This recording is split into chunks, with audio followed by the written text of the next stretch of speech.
Selama lebih dari 350 tahun, Indonesia dijajah dan begitu banyak perjuangan yang dilakukan di setiap daerah untuk melepaskan diri dari belenggu penjajah. Namun, perjuangan yang bersifat kedaerahan tersebut tidak menghasilkan hasil yang signifikan. Kebanyakan dari mereka akan kalah atau jika menang, Belanda akan kembali menjajah daerah Indonesia yang lain. Lalu, 95 tahun yang lalu, para pemuda Indonesia melakukan kongres dan berikrar. Mereka yang berasal dari berbagai suku, agama, dan ras bersumpah sebagai satu nusa, satu bangsa, dan satu bahasa. Hari itu dikenal sebagai Hari Sumpah Pemuda. Kita tahu bahwa Sumpah Pemuda ini lahir dari peristiwa bersejarah yang tak lain dan tak bukan adalah Kongres Pemuda II pada 27-28 Oktober 1928. Kenapa ya peristiwa ini penting untuk diperingati? Emang sebenarnya ada apa sih di Kongres Pemuda kali itu? Hai, aku Sofi Yuni Ananda Putri. Di sini aku akan memberikan gambaran singkat mengenai peristiwa bersejarah yang digerakkan oleh para pemuda, yaitu Sumpah Pemuda. Di awal abad ke-20, ketika Nusantara masih di bawah administrasi kolonial Belanda yang dipimpin oleh Ratu Wilhelmina, diberlakukanlah sebuah kebijakan yang dinamakan politik etis. Sederhananya, kebijakan politik etis ini merupakan gerakan tanggung jawab moral pemerintahan kolonial terhadap koloninya di Nusantara, yang selama ini dianggap telah banyak menguntungkan pihak kolonial Belanda, terutama sejak diberlakukannya sistem kawanan paksa sepanjang tahun 1830 sampai 1870. Nah, salah satu praktik dalam kebijakan politik etis ini adalah mengedukasi kaum muda Bumiputra agar kelak bisa menjadi tenaga terdidik yang bermanfaat bagi kolonial.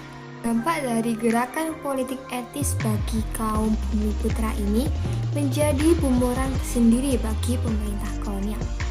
Dalam waktu yang relatif singkat, kebijakan politik etis ini melahirkan begitu banyak tokoh intelektual muda yang kritis di kalangan Bumiputra. Beberapa di antaranya adalah para konseptor sekaligus pendiri negara Republik Indonesia seperti Tan Malaka, Soekarno, Hatta, Syahrir, dan lain sebagainya. Politik etis yang tadinya diharapkan dapat memproduksi tenaga kerja administrasi yang cakap dan murah, malah melahirkan banyak kaum intelektual yang kritis, berpengetahuan luas, dan berani mengkritik tindakan-tindakan eksploitatif dan diskriminatif dari kaum kolonial Belanda. Seiring berjalannya waktu, kaum intelektual dari Bumiputra ini semakin banyak, semakin cerdas, dan semakin kritis. Sampai suatu titik di mana banyak golongan muda terdidik yang merasa bahwa praktik kolonialisme ini adalah suatu tindakan eksploitasi dan diskriminasi yang tidak adil, sehingga sudah saatnya Nusantara bergerak sendiri, menentukan nasibnya sendiri, dan tidak terikat pada kolonialisme. Diawali dengan berdirinya organisasi Budi Utomo yang diinisiasi oleh pemuda pelajar Stovia di tahun 1902. Terus diikuti dengan munculnya organisasi pemuda lain di berbagai daerah seperti Jong Java, Jong Sumatera Bon, Jong Celebes, Jong Ambon, dan banyak lagi. Semua organisasi kepemudaan itu gigih banget buat melawan penjajah dari berbagai aspek. Hingga puncaknya, semua organisasi pemuda berkumpul di sebuah kongres pemuda. Jadi ini dia nih awal mula wujud persatuan bangsa kita. Walaupun masing-masing berasal dari latar belakang budaya yang berbeda, para pemuda di kongres ini memiliki cita-cita yang sama loh.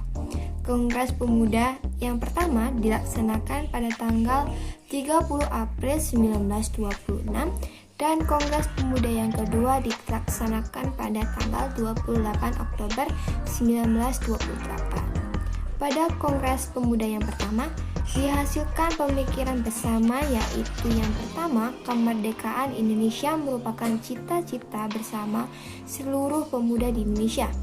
Dan yang kedua, seluruh susunan organisasi kepemudaan bertujuan untuk menggalang persatuan. Nah, pada Kongres Pemuda yang kedua dihasilkanlah rumusan Sumpah Pemuda.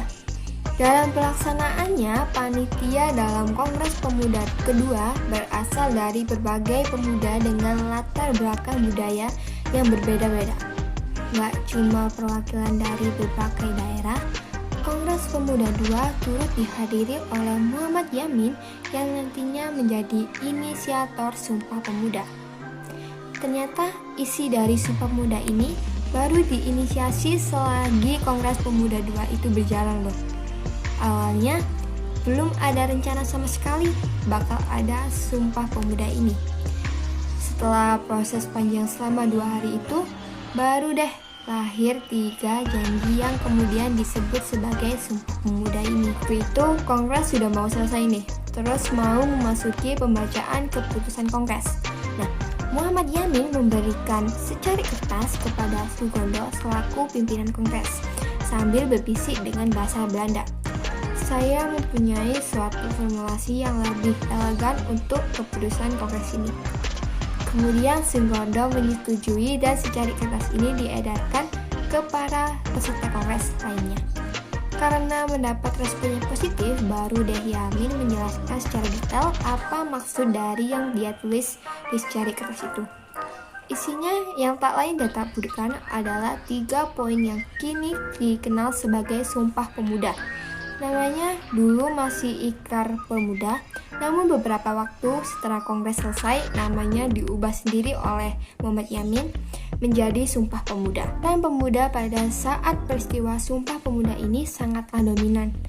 Apalagi dengan adanya Sumpah Pemuda, perjuangan Indonesia dalam menghadapi penjajah semakin aktif dan bersifat nasionalis.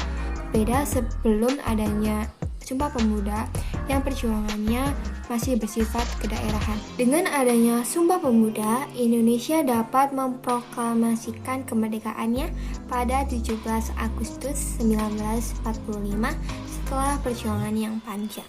Demikian gambaran singkat mengenai peristiwa Sumpah Pemuda. Terima kasih.